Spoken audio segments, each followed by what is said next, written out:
So to celebrate Women's International Day, have the great honor of talking to Valerie Robinson, aka Lady V, manager, agent, and promoter for the Big Sign V Rocket National Congress. Welcome, nice to see you. Welcome, Sister Carol. Blessed good day. And I said, I'm honored and I set my hat off to you because you are big in what mainly the male, the men's world, and you held your own. So tell us, we go right to the beginning. So you came over in 1966 to your parents to Nottingham, and Yes. they already had a sound system. Mm-hmm.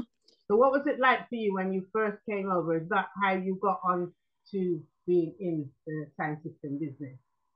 Well, Carol, I came over, like it says, 1966, and to find a 50-watt sound system um, that was played those days. I was only 6 years old, going into seven. Okay. Um, my parents used to listen in their younger days. Used to listen to um, the sound that they used to listen to back in Jamaica was called V Rocket. So when they came to the UK, um, there was no places for black people to go.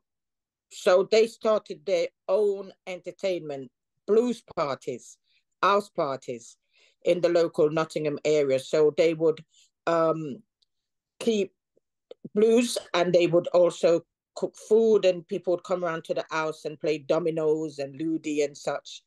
And I pretty much grew up with my brothers, and my sisters left home at a fairly early age, and so I was like the female at home, the only young female at home with my brothers and their school friends. So I was like sort of one of the lads, so to speak. I know that So one. I just grew up in a musical household that constantly played music and entertained the local community. And so, going forward now, schooling, education, and then when it comes to leaving school, and most parents have like doctor, and you're coming from a Caribbean family, so it's doctor, teacher. So it wasn't like that for you then. No, well, one of my sisters, she came over from Jamaica already in the nursing field. So my mum wanted me to go into nursing. Um, but definitely it wasn't for me. The sight of blood wasn't for me. So I got, a secretarial course, went to college and did, courses on being a secretary. And again, um, it just happened that it just wasn't for me. When there's something destined for you in life, it's just one of those things. So it transpired over the years of growing up with my brothers, and like I said, their school friends. Um, when I was waiting to go to college, they used to come in after playing out at dances. And by that time, the sound was beginning to grow and got bigger. And they used to complain and say, they didn't get paid, or um, things wasn't the best that night. And one day I just suggested to them, you need agency. You need somebody to make sure the bookings is right and deal with it on a better level. And I said, because I'm at home waiting to go to college, I would take up that role. And I think that was the turning point in the V Rocket international movements, really, and for myself, because I then felt that I didn't really want to work for people. I always grew up and thought, well, I want to be self-employed. I want to be my own boss. I want to do my own thing. And that's where it moved to. So I decided to start to show interest more in the music side of things. So tell us about because it must have been hard, your first approach to someone to book the sound, or in that capacity as the manager, the booking agent, or the promoter. What was your first one, and how did that go? Well, Carol, the first one, if I remember rightly, when I first decided to do a personal event, I remember it was at the Adlib in the Lace Market in Nottingham. It was an iconic club that people used to go to, especially people used to travel from all over the UK on a Monday night to go to the Adlib. Obviously, they used to have the weekends, the Friday and Saturday. And I remember putting a DJ clash. When I say DJ, I mean people who used to spit on the mic. And one of the first booking was actually with David Rodigan. Okay. And I'm going back. I'm not great with dates now, but I'm going way back, way back. And it was a full house. And the relationship with myself and David has lasted and spun from those time until now. So it's not been easy. It wasn't easy because obviously, like you said, it's predominantly a male's world.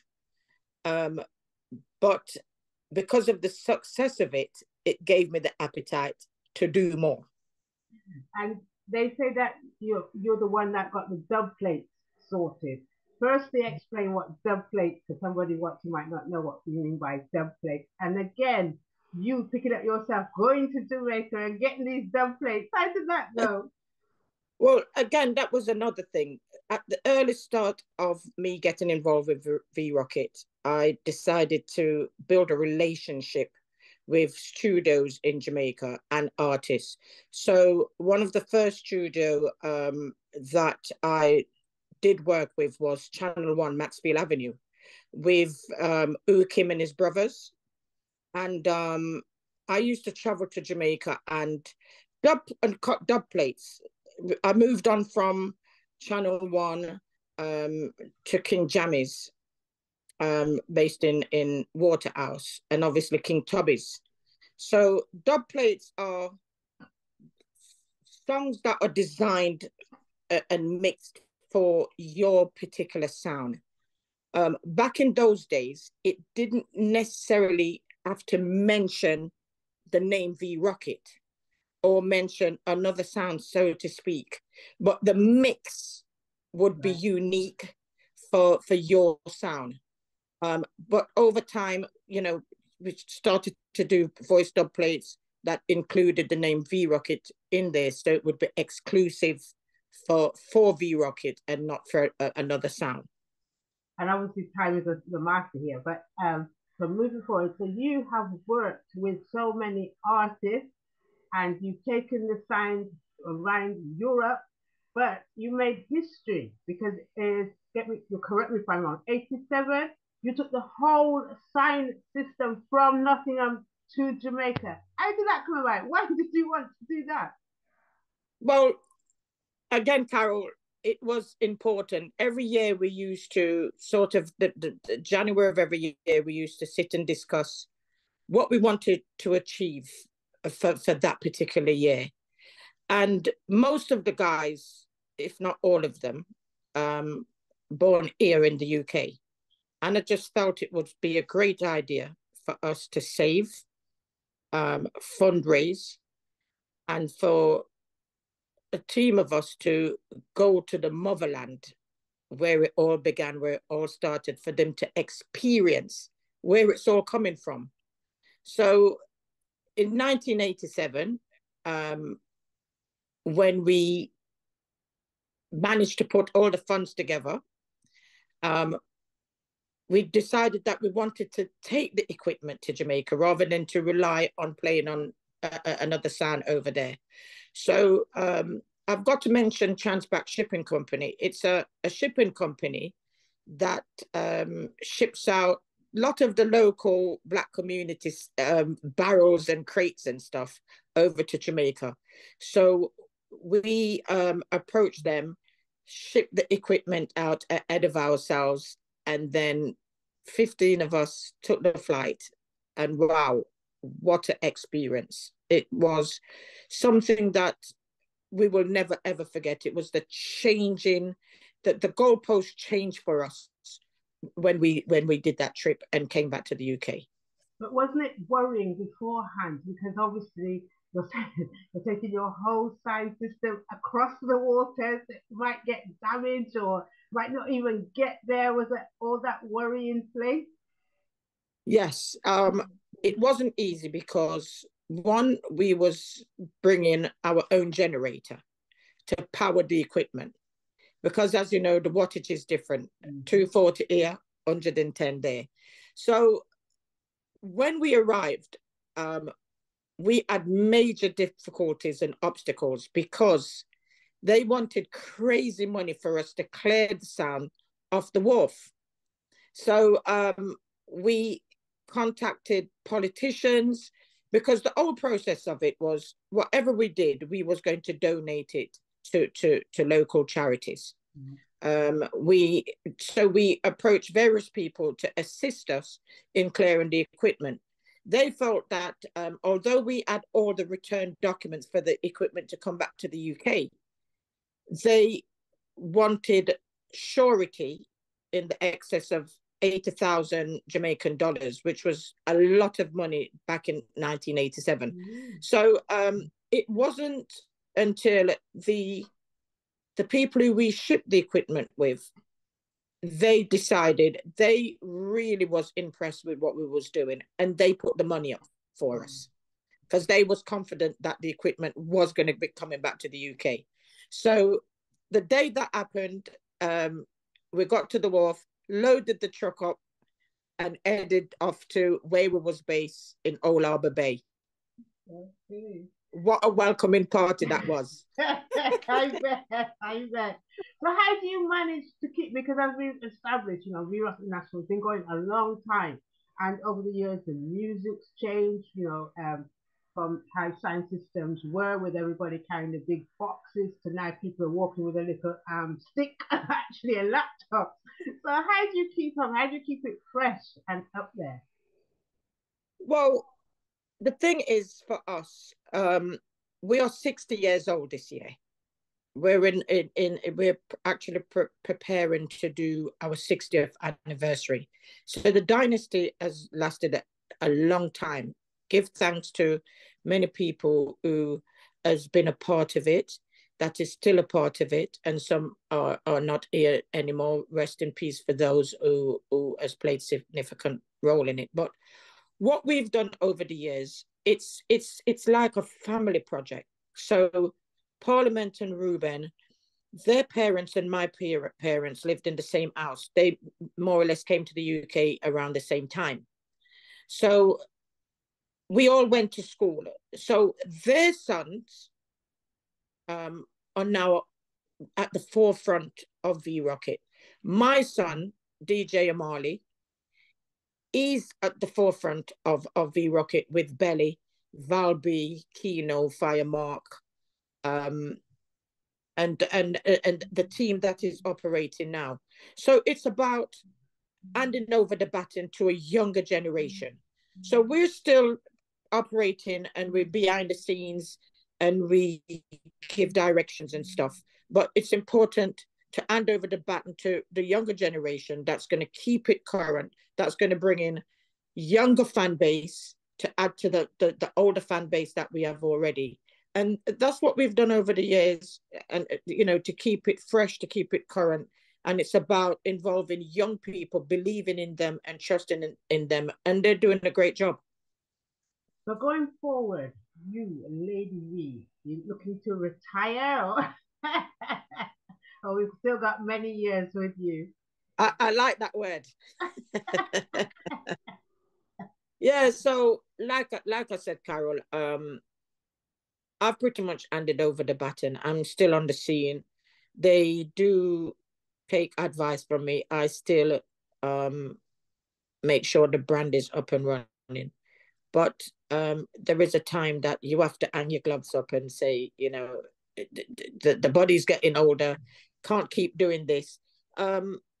So life willing, I'll hang in there for a bit longer, but not as long as people would want me to, because the guys are capable. They know what to do. They know how to do it. Like I says, they're current, they're fresh, they're doing good things, and I'm confident that I can eventually step back completely and go out occasionally to see them perform. Well, it just leaves me to thank you, and we at GFM, we salute you. I said, a woman, a remarkable woman who's made it in a predominantly male world when it comes to especially reggae music. So GFM salute you, Lady V. Thank you. A big thank you to GFM and to yourself for the invite. But before I go, can I big up all the people who have supported us over the years? Without that support, we wouldn't be having this conversation. So I salute all the people, and also to mention that we do have a documentary, V Rocket International, a sound system dynasty. It's been on Amazon Prime now for over a year, amongst other major platform, Exuma, Tubi, and last week it was taken up by YouTube Movies and YouTube Tube TV. And you can also watch it for free on V Rocket International YouTube TV. Okay. For free. So go onto our YouTube TV, V Rocket International. And if you want to contact us or follow us, V Rocket International, Facebook, YouTube, and obviously Instagram. Okay. And look out for the big one. This is a big one coming up. This is the next project. Okay. Yeah, so it's this is promises to be historical. It's World Bash. Mm-hmm. It's the first sound system concert to be held in the UK. It's the UK edition where legends meets rivals. This is at the O2 Academy. It's a bank holiday Sunday, May the 5th. And it features, like I says, a number of legendary sounds and younger sounds. One stage, one night only, and it features the likes of ourselves, V Rocket, Kilimanjaro, David Rodigan, Love Injection, Bass Odyssey, Bodyguard, Saxon, LP International, and Code Red Empire, and River Nile Crocodile out of Africa Dynamic. So it's a big one to look out for. May the 5th, Birmingham O2 Academy. Okay, thanks again. Thanks for talking to me.